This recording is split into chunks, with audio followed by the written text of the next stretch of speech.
వి gold trusted gold buyers తాకట్టులో ఉన్న బంగారాన్ని విడిపించి ఈ రోజు ఉన్న మార్కెట్ ధరకే కొనబడును. మరిన్ని వివరాలకు సంప్రదించండి 7710772020. పేరు ఏకాంబరం. నేను దేవాదాయ ధర్మాదాయ శాఖలో 35 సంవత్సరాలుగా పనిచేస్తూ ఈరోజు ఉప కమిషనర్ హోదాలో బోయకొండ గంగమ్మ దేవస్థానం, మాణిక్య వదరాస్వామి దేవస్థానం ఈవోగా పనిచేస్తున్నాను. ఈరోజు నా మీద శ్రీ కళ్యాణ వెంకటరమణ స్వామి దేవస్థానం నందు 352 గ్రాముల బంగారు అవకతవకలు జరిగినాయని, అవి లేవని ఆదినారాయణ అనే జయంతి అనే వ్యక్తులు నా మీద ఫిర్యాదు చేసినందుకు కాను నేను దాని మీద ఖండిస్తున్నాను. ఆ కంప్లైంట్ నా మీద ఆదినారాయణ గారు ఇచ్చిన కంప్లైంట్ పూర్తిగా అవాస్తవము.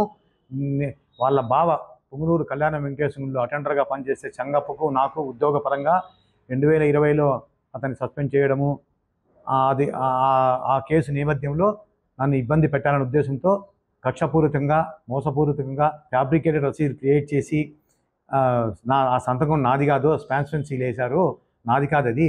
నేను ఈ విషయం నాకు తెలుస్తానే నేను నిన్ననే పుంగనూరు పిఎస్ నందు కూడా వాళ్ళ మీద ఆదినారాయణ మీద వాళ్ళ మీద కంప్లైంట్ కూడా ఇచ్చినాను. గతంలో కూడా చంగప్ప అనే అతను అటెండర్గా పనిచేసేవాడు, నేను అధికారం ఇచ్చానని అని చెప్పి రసీదులు అతనే సంతకం పెట్టడము. తర్వాత నా మీద యూట్యూబ్లో నేను 2020లో అతన్ని సస్పెండ్ చేసి విధులు దుర్వినియోగం చేసి సస్పెండ్ చేసినప్పుడు నా మీద ఎన్నో యూట్యూబ్ ఛానల్లో మాణిక్య సంఘం నగలు దొంగలిచ్చానని అధికారులు అది లేవు ఉన్నాయని, అప్పుడు 2004లో జరిగింది, ఇతని పీరియడ్ కాదని చెప్పడము. తర్వాత ఎన్నో నా మీద ఫ్యాబ్రికేటెడ్ యూట్యూబ్ ఛానల్ నా మీద వాట్సాప్ ద్వారా అధికారులు పంపించి నన్ను ఇబ్బంది చేసినారు. ఇవన్నీ కూడా నేను మనసులో పెట్టుకొని నన్ను ఏ విధంగా మానసికంగా దెబ్బతీయాలనే ఉద్దేశంతోనే వీళ్ళు ఆదినారాయణ వ్యక్తిని ప్రవేశపెట్టి, ఇతను ఆదినారాయణ వ్యక్తి చంగప్ప అనే అతనికి బావ, ఇతని చంగప్ప చెల్లెని అతను చేసుకున్నాడు.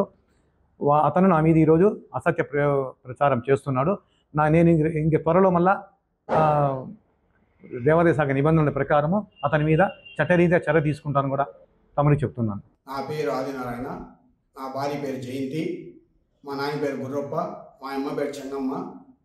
మా అమ్మ కోరిక ప్రకారము 2008లో పుంగనూరులో వెలిసిన వెంకటేశ్వర స్వామి గుడి ఆలయానికి గాను 351 గ్రాము బంగారు 750 మిల్లీలు మా అమ్మ కోరిక ప్రకారం ఇచ్చినాం. ఆ బంగారు ఏమీ అడిగితే మాకు సమాధానము ఏకాత్మసారం ద్వారా ఇచ్చినాం. ఏకాత్మసారు మళ్ళా పెద్ద పూజారి వెంకటేశ్వర స్వామి ఆచార్య గారు, జి నాగరాజు గారు వాళ్ళు ఆధ్వర్యంలో ఇచ్చినాం. ఇస్తే తీసుకున్నాడు, మాకు ఒక రసీదు ఇచ్చినాడు. ఆ రసీదు మా దగ్గర ఉంది. దాన్ని మొన్న గడువు చేయకపోతే ఏమీ అడిగితే దానికి సమాధానం ఎవరు ఇవ్వలేదు. దానికి ఈరోజు నిన్న సీఏ గారు పిలిపించి నాకు అడిగినారు. అడిగితే ఏమి ఇట్లా చేసినామంటే అది అంతా ఇదంతా నువ్వు ఫేక్ అది ఇది అన్నాడు. ఫేక్ కాదు సార్, నా దగ్గర రిసీప్ట్ ఇచ్చినారు వాళ్ళు, మనం ఆ రోజు బంగారు ఇచ్చిన రిసీప్ట్ ఉంది, అన్నీ ఉన్నాయి సార్ అని చెప్పినాము. అన్నీ మాకు సమర్పించినారు, అన్నీ నాకు అందచేయన్నాడు. నేను అందచేసేదానికి నేను సిద్ధంగా ఉన్నాను. 50 మంది వచ్చేదానికి సిద్ధంగా ఉన్నాను. ఏ రిసిప్ట్ చూపించమన్నా సిద్ధంగా ఉన్నాను.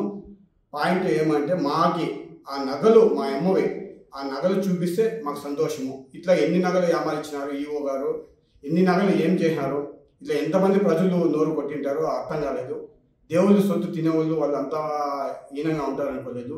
మళ్ళీ నన్ను బెదిరించేదానికి అట్లా ఇట్లా బెదిరించేదానికి వాళ్ళ దగ్గర ఈ దగ్గర ఫోన్ చేయించి అది ఇది చేయించి నన్ను భయపెట్టే దీనికి ఇది చేస్తున్నారు. నాకు కొంచెము ఇది ఉంది. నేను ఇప్పుడు కలెక్టర్ ఆఫీస్కి పోవాలని నేను సిద్ధంగా ఉన్నాను. సోమవారం పూట కలెక్టర్కి సోమవారం అందజేస్తాను. మేము ఏమైనా అడిగితే ఆ చందా రసీదు బుక్ లేదు, బుక్కే మాయమైపోయింది, బుక్ లేదన్నారు. మళ్ళీ మేము దాని గురించి ఎంక్వైరీ చేసానికి పోతామంటే మమ్మల్ని అట్లా ఇట్లా బెదిరిస్తున్నారు. మళ్ళీ ఇంకోటి ఆ 700 వెంకటేశ్వర స్వామి చూసుకుంటాడు. ఇట్లా ఎంతమందిని అమ్మాయిస్తున్నాడో ఎంత ఇది చేస్తున్నాడో ఆ 700 వెంకటేశ్వర స్వామి దీనికి పరిష్కారం చేస్తాడు. 2వ బిల్డ్ ఆఫీస్కి లెటర్ పెట్టినాము, టీడీటీ వాళ్ళకి ఒక లెటర్ పెట్టినాము. వాళ్ళు ఎటువంటి సంబంధం లేదు, ఎటువంటి మాకు ఫిర్యాదు ఇవ్వలేదు, మాకు ఎటువంటి నగలు ఇవ్వలేదు అని వాళ్ళు మాకు ఫిర్యాదు చేసేవానికి మాకు ఈ రకంగా ఇప్పుడు మేము మీడియా దగ్గర వచ్చి మాట్లాడేదానికి మేము సిద్ధంగా ఉన్నాము. ఏదో రమ్మన్నా వస్తాము. మేము మాకు లెటర్ ఇచ్చినట్లు రసీదు ఇచ్చినట్లు అన్నీ ఉన్నాయి మా దగ్గర, చూపిస్తాం. ఆ రోజు మాకు సంతకాలైనా పెట్టుకున్నారు బుక్లో. ఆ బుక్లో ఆ గుడి పెద్ద పూజారి వెంకటేశ్వర స్వామి ఆచార్య గారు, మళ్ళీ వచ్చి నాగరాజు గారు, మళ్ళా వాళ్ళు ఉన్నారు. వాళ్ళ ఆధారంలో నా భార్య నేను సొంతంగానే పెట్టాం బుక్లో. ఆ బుక్ కనిపించలేదంటున్నారు. ఆ బుక్ ఏమైందో తెలియదు మనకి. అది బుక్ మాయమైంది, అదేంది ఇదేంది అని నన్నే బెదిరిస్తున్నారు. నాకు ఆ బుక్లకి సంబంధం లేదు. ఆ బుక్లకి నాకు సంబంధం లేదు. ఆ బుక్కులు ఏమైనాయో ఆ ఆఫీస్లో పోయి మాకేం సంబంధము, ఆ ఆఫీస్కి నాకేం సంబంధం. మేము డొనేషన్ ఇచ్చినాం, మా అమ్మ కోరిక ప్రకారము డొనేషన్ ఇచ్చినాం. అవి నగలు అడిగిన దానికి మాకు ఇంత రాధాంతం పెట్టి మమ్మల్ని ఇంత భయపెట్టించి మమ్మల్ని ఇంత రాధాంతం చేస్తున్నారు. తెలుగులో ఫాస్టెస్ట్ న్యూస్ ఇప్పుడు కొత్త అవతారంలో 5 సెకండ్లోనే పూర్తి వార్తా సమాచారం మీ చేతిలో. సోషల్ మీడియా ట్రెండ్స్ మీ కళ్ళ ముందుకే live TV and voice search ఆప్షన్స్తో ఇప్పుడే డౌన్లోడ్ చేయండి. యాప్ లింక్ డిస్క్రిప్షన్లో ఉంది.